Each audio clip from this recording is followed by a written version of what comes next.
Hi there, I'm Laura. I'm going to talk about my practice today and some of the things that I've been working on and how I've worked through ideas through lockdown and recent projects. I've also been sent some questions, so I'm hoping to cover some of those when I'm talking about the work. I'm sitting in my studio, as you can see. It's a lovely space. It's at Cubit in Islington. It has a lot of light and it's part of a cooperative with 31 other artists. So you feel like you're part of a community, and yet I have a pretty private space to concentrate on and focus on my work. I'm going to talk about my practice in three parts to give you an idea of what it's made up of. So I have this studio practice. I also have a writing aspect to my work, and also something I call field work, which is a term I take from anthropology of working in the field to learn in different environments, to gather skills and to think about what it means to work with materials in different spaces. So the studio-based practice is obviously here, but I also work at Rochester Square Ceramics Studio sometimes for that part of element of bringing ceramics into my practice. I work with a lot of different materials. You can probably see around me there's an array of materials here, so from leather to ceramics to silicone to expanding foam to foil to tissue paper, and I'm always grabbing different things to explore what it means to put different materials together. As you can see, I'm really engaged with materials, and the work that I do is often to see the behaviour of both the materials and my relationship to them, and a kind of exploration of what it means to work with different things and allow those materials to lead the direction of which I work. So although I might come into the studio with particular ideas and investigations that I want to unravel, after a while I'm very much engaged with what that material offers to me and how it might lead me into doing things. For example, I often do things with materials that I cannot maintain control over. So I might break something, and when you break something, often you can't control how that's going to break, but then you have to deal with what it offers to you. So I'm often doing things with materials that push me out of my comfort zone in order to push myself and my body in relationship to those materials. I don't just work with permanent materials, but also quite ephemeral materials. So that might be bread dough, such as doing a bread dough pour in a gallery and then coating that with a more permanent material and then seeing how it changes over a period of time. Or making a pile of bread dough and getting inside of it to see what it feels like to be inside a material, which might be perhaps the best way to explore what a material does. So I'm often pushing the breadth of materials, so they're not necessarily traditional artist materials, although I'd still use those, would be metal or wood, but also materials that we might not associate so much to an art practice, whether that's cheese or bread or other types of stuff that we come across in our everyday lives. The writing aspect of my work really came about by sort of wanting to unravel the things that I'm interested in, and finding that writing about my work was a way of really exploring through words what I was doing. And as I developed this, I really enjoyed this kind of experience of what words can do to make me think about materials. And not just the materials I work with in the studio, but things and stuff I come across in the world. So it might be that I'm washing up a thin glass, and with the heat of the water, I can feel the glass slightly move. It might be my relationship to the wear and tear of objects, materials or clothing that I handle every day. It might be my experience of picking up things from the floor and fluff and bits that accumulate in a space that might say something about that space in itself. So I'm really interested in engaging with all types of materials. And I set up a website called Tenderfoot, which has allowed a space for this writing to go. www.tenderfoot.co.uk is a material investigative website which was set up in relationship to a project that Quad asked me to do in Derby. And actually this has become an ongoing project where I put my own writing onto the website, explore other aspects of materiality. I invite guests to do things on the website. So it's interesting to think about materiality within a digital environment and what that means to explore a digital space quite physically. So this website is a way that I can unravel some of those engagements where the material and the digital world are so interwoven these days, how I might deal with that. So this writing aspect of my work is sometimes in a gallery, but also embedded in this website. Also this aspect which I talk about, which is this field work, which is a way to kind of push my boundaries and push my experience of materials by engaging with different processes and different environments where materials and objects are made, whether that might be taxidermy, cheese making, bread making, glass blowing, all sorts of things that I push myself into and learn new skills, but also bringing other people into those spaces. So I often run workshops where I invite people to engage with materials with me in different spaces. So I might take a group of people to learn butchery skills at a butcher's or bread making, and what it means to learn with others, what it means to be guided by people next door to you, the conversations that might happen in the space, and how we all use our hands and engage with materials in quite a unique way, and how that changes through time as you learn a skill, or what that means to be an amateur, what that means to be professional. So these are all the things that I'm very interested in when I'm exploring the materials through the fieldwork, through the writing, but also obviously through the studio practice. And all these elements of my practice are very much interwoven. And although I talk about them quite separately, they are obviously very much part of the same practice that informs each other. So during lockdown was a kind of interesting time for me, in that for everybody, that actually a time where people might not access studios or might not access work spaces. But the studio being so close to where I live, I was able to come to the studio every day. And I didn't feel I could make the work that I'd been making before the lockdown. It felt slightly redundant or futile to just carry on. And so I wanted to make something that was about how I felt at the time. So I started to make quite ephemeral work in the studio space. It's interesting that I notice when I have times in my life that are difficult or challenging, that I make quite throwaway ephemeral work, stuff that's not permanent, stuff that might only exist in the studio. And I call this my laboratory of intuition. I often have stages where I just work in the studio, work with the studio floor, work with the studio space, making work, changing it quickly, throwing it away, trying it again, but never thinking about it beyond that studio space. The last time I felt this was a few years ago when my dad passed away. And again, I made objects that were very kind of ephemeral and things that weren't permanent. It didn't feel right to have something that was so fixed. I didn't want to have anything at the end of it. I wanted to explore just what it meant to engage with stuff without thinking of the outcome. So during the lockdown, I started to build a clay wall at the same time as I also built a clay column. And I built these as high as I could over a number of days. So I built part of the wall, then I go away, come back, built more of the wall the next day.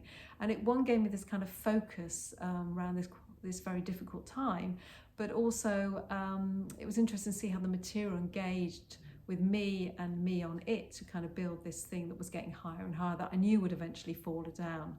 And I propped it up as I went along, using bits of furniture and other objects in the space to prop this object up. And eventually it did fall down and break on the floor, which actually was a really interesting thing to come back into the studio one morning and see it all broken on the floor. And it's been sitting there for a while, but now I'm thinking about what it means then to take that into a ceramic studio and get it fired. And because the clay wasn't kind of kneaded or prepared well, I'm very aware that these clay objects might break even further in the kiln. So I'm quite interested of the breakage that's happened in the studio, but the potential breakage that might happen in the kiln. And then trying to think about how I might treat those then fired objects back in the studio space.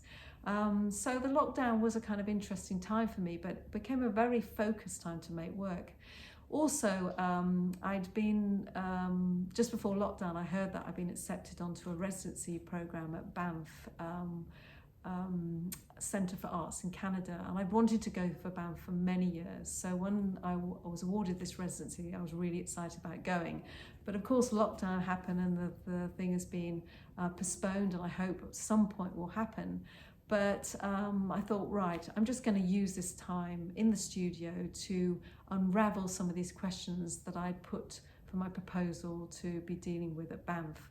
Particularly engaging with myself and my body to think about how my physical body engages with material, and using this body as using the objects as a real catalyst to see how my body behaves.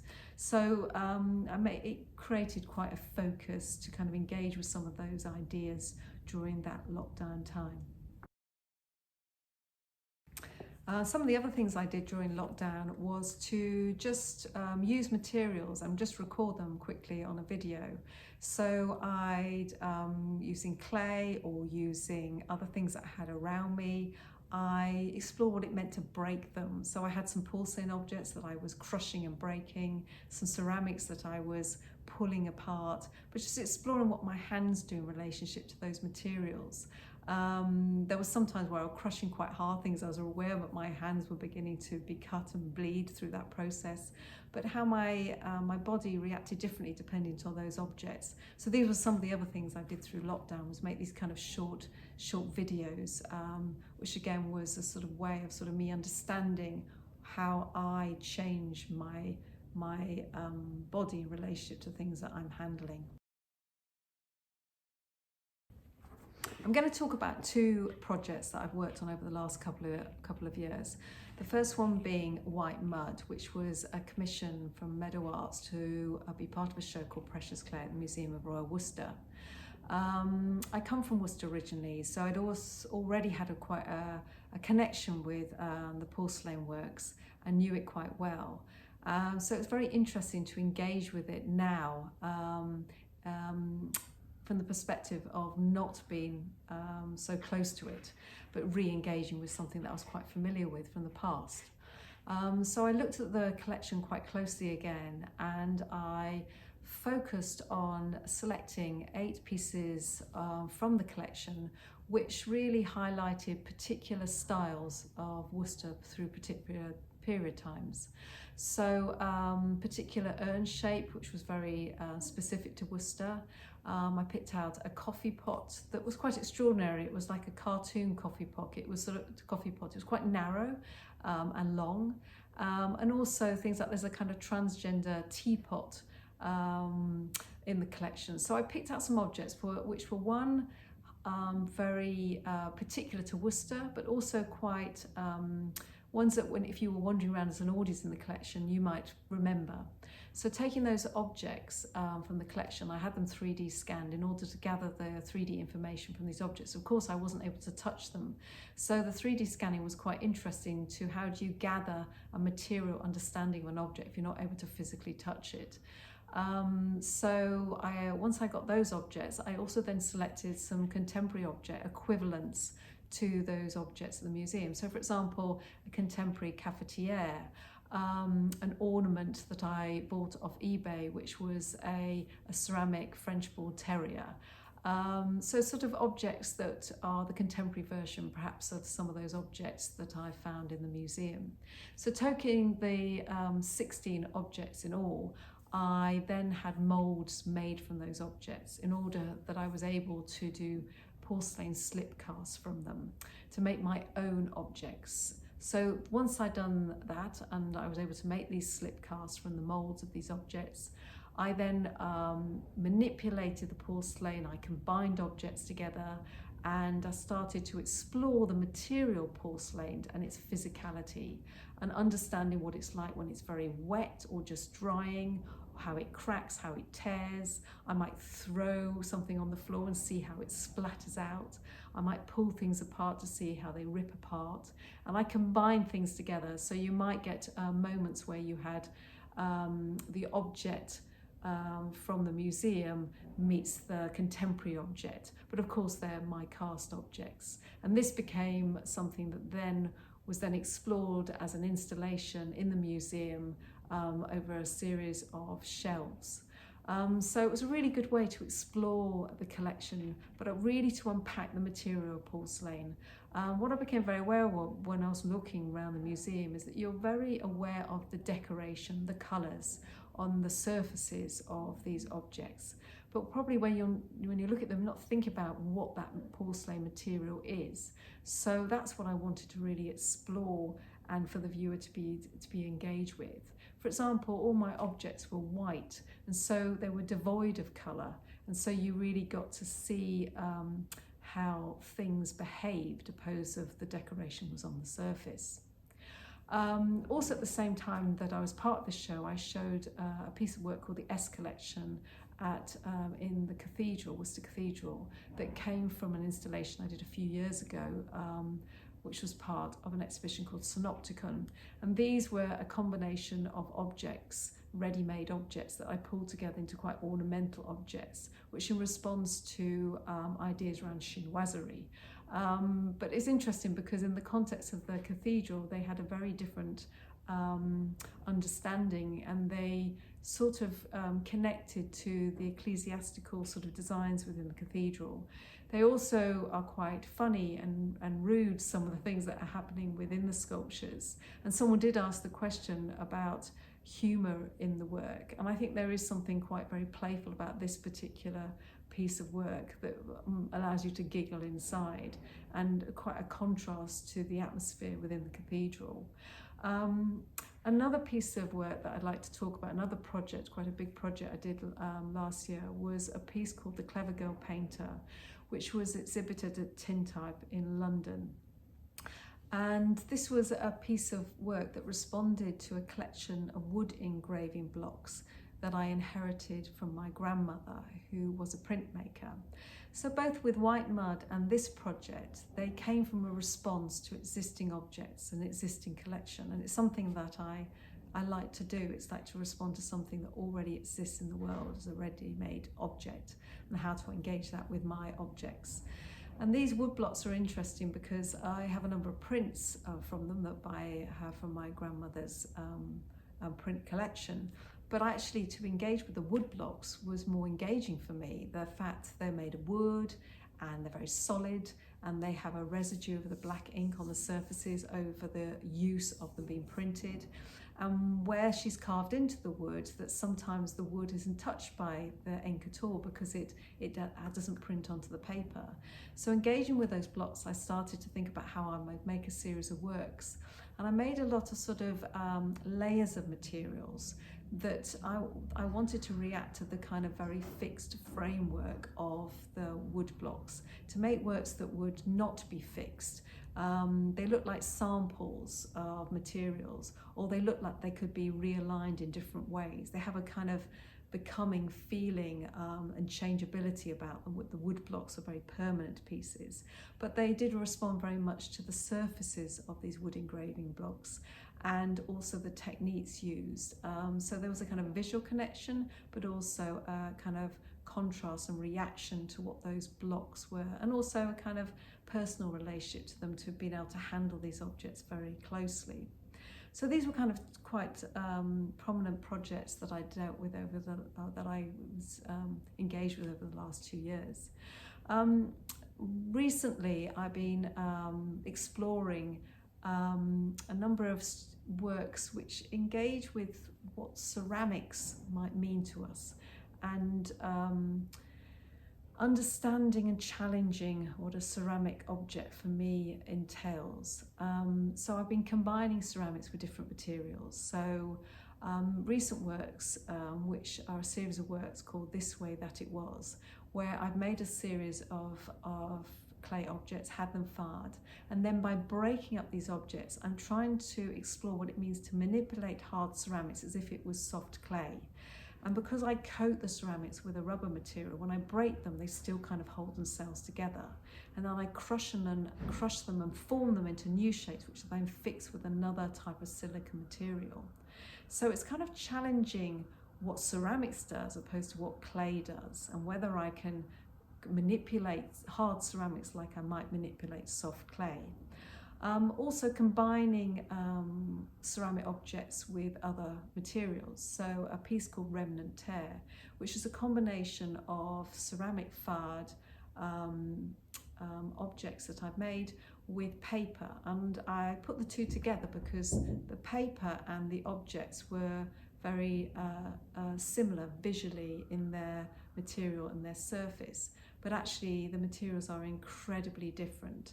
And one would think that ceramics is very strong, whereas paper is very fragile. But as I explored them both, I realised that the paper is very strong and ceramics can be very fragile. So by putting these two things together and working with them together to really explore the capacity and behaviour of paper and the capacity and behaviour of ceramics.